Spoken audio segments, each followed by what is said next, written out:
Assalamualaikum warahmatullahi wabarakatuh. Saya Miladia dari Prodi Bisnis Digital dengan NPM 725230011. Di sini saya akan menjelaskan tentang konsep dasar perilaku produsen dan teori produksi. Nah, produksi itu artinya adalah kegiatan mengubah input menjadi output. Input itu bisa berupa bahan baku, tenaga kerja, modal, dan teknologi. Tujuan produsen adalah untuk menghasilkan barang atau jasa untuk mendapatkan keuntungan atau laba. Teori produksi menjelaskan hubungan antara jumlah input yang digunakan dengan jumlah output yang dihasilkan. Contohnya, kalau pabrik roti menambah jumlah pekerja dan tepung, hasil roti juga akan bertambah, tapi sampai batas tertentu saja. Selanjutnya ada Production Possibility Curve atau kurva kemungkinan produksi atau PPC. Kurva ini menunjukkan kombinasi dua barang yang bisa diproduksi dengan sumber daya dan teknologi yang ada. Titik di kurva itu artinya produksi efisien atau semua sumber dayanya itu dimanfaatkan. Titik di bawah kurva itu artinya belum efisien, ada sumber daya yang menganggur. Lalu titik di atas kurva itu tidak bisa dicapai dengan sumber daya yang tersedia sekarang. PPC melengkung keluar menandakan semakin banyak suatu barang diproduksi, maka semakin sedikit barang lain yang bisa dibuat karena sumber dayanya yang terbatas. Input produksi, ada dua jenis input, yaitu input tetap atau fixed input, yaitu tidak berubah dalam jangka pendek, misalnya mesin dan lahan. Yang kedua ada input variabel, itu bisa berubah sesuai kebutuhan produksi, misalnya tenaga kerja dan bahan baku. Selanjutnya ada tahapan produksi. Menurut teori ekonomi, proses produksi dibagi menjadi 3 tahap utama. Tahap pertama yaitu meningkat atau increasing returns.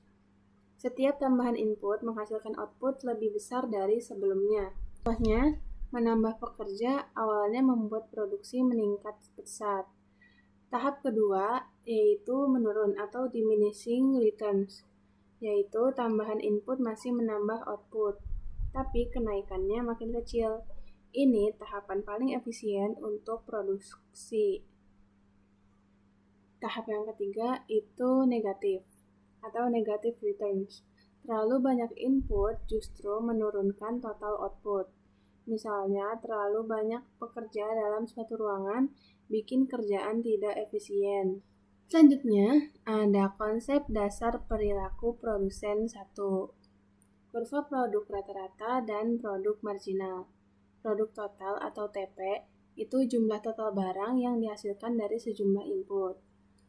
Produk rata-rata atau AP, output per unit input. Rumusnya AP sama dengan TP per jumlah input. Yang ketiga, produk marginal atau MP.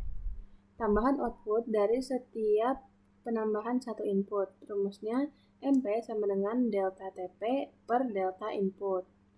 Hubungannya, ketika MP lebih besar dari AP, maka AP akan naik. Ketika MP lebih kecil dari AP, maka AP turun. MP memotong AP di titik maksimum AP. Kurva TP naik, sementara kurva AP dan MP berbentuk melengkung. Naik, lalu turun. Menggambarkan hukum hasil menurun, yaitu Law of Diminishing Returns. Tingkat substitusi input marginal atau Marginal Rate of Technical Substitution atau MRTS menunjukkan seberapa banyak suatu input bisa digantikan oleh input lain tanpa mengubah total output. Contohnya, kalau pabrik bisa ganti sebagian tenaga manusia dengan mesin otomatis dan hasil produksinya tetap sama, itulah contoh substitusi input. Selanjutnya ada laba maksimum. Tujuan utama produsen adalah mendapatkan laba maksimum. Laba didapat ketika selisih antara pendapatan total dan biaya total paling besar. Jadi, dalam kegiatan produksi, produsen harus mampu mengatur penggunaan input dengan efisien, memahami tahapan produksi, dan mencari titik di mana keuntungan yang diperoleh menjadi maksimal.